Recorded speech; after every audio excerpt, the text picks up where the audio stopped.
कांदी भज्यापेक्षाही कुरकुरीत क्रिस्पी असे तांदळाचं पीठही वापरलेलं नाही आहे, ना तेलाचं मोहन टाकलेलं आहे, ना भिजवण्यासाठी पाणी वापरलेलं आहे। तर ही कसं ते आपण पुढे रेसिपीत बघूया। तर रेसिपीला वेळ न गमावता सुरुवात करूया। सुरुवात करण्याआधी तुम्ही जर ही रेसिपी फेसबुकवर बघत असाल तर माझ्या पेजला फॉलो करा आणि यूट्यूबवर बघत असाल तर माझ्या चॅनलला सबस्क्राइब करा। त्याचबरोबर लाईक शेअर आणि कमेंट नक्की करा आणि व्हिडिओ पूर्ण बघा। हॅलो फ्रेंड्स, मी लतिका, लतिकाज किचनमध्ये तुमचं स्वागत आहे। इथे मी एक वाटं घेतलेलं आहे, त्यात मी बेसन घालते। साधारणतः 3 चमचे मी बेसन घातले आहे। तुम्हाला जेवढे बेसनचे भजे बनवायचे त्यानुसार तुम्ही बेसन घ्या।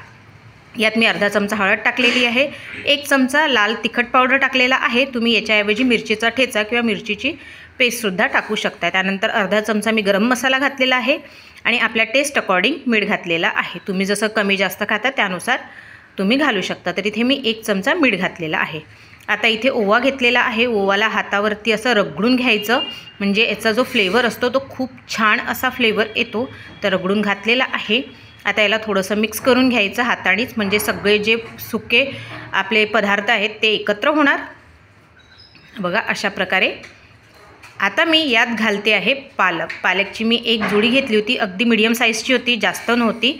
तर पालक घेतलेली आहे। पालकला आधी तोडून घेतलं आहे, स्वच्छ पाण्याने 2 पाण्याने धुवून घेतलं आहे आणि मग त्याला बारीक बारीक चिरून घेतलं आहे।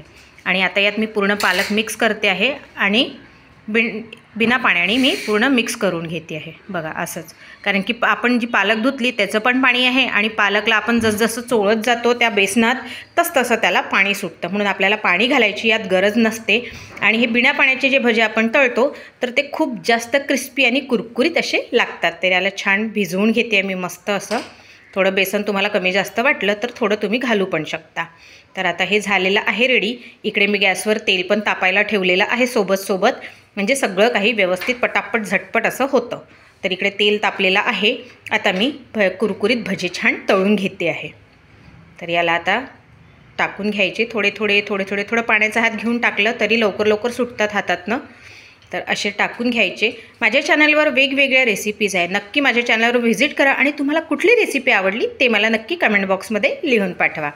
तर बघा अशी अल्टी करून छान मंद आचेवर तळून घ्यायचे। थोडा वेळ मंद आच ठेवायचा, थोडा वेळ मीडियम ठेवायचा, म्हणजे ते आतपर्यंत छान शिजले जातात आणि कुरकुरीत होतात। तर याला मी मीडियम आचेवर आता मीडियम आच केली आणि मीडियम आचेवर छान तळून घेते, थोडेसे ब्राऊन होतपर्यंत।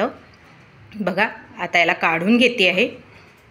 मस्त असे झाले आहेत, चवीला तर फारच जबरदस्त असे झालेले आहेत। आता सर्व केले तर मग एक कुरकुरीत भजे या थंडीच्या दिवसात नक्की करून बघा आणि तुम्हाला आवडलेत की नाही ते पण मला कमेंट बॉक्समध्ये नक्की लिहा। तर भेटूया पुढच्या रेसिपीत, तोपर्यंत बाय।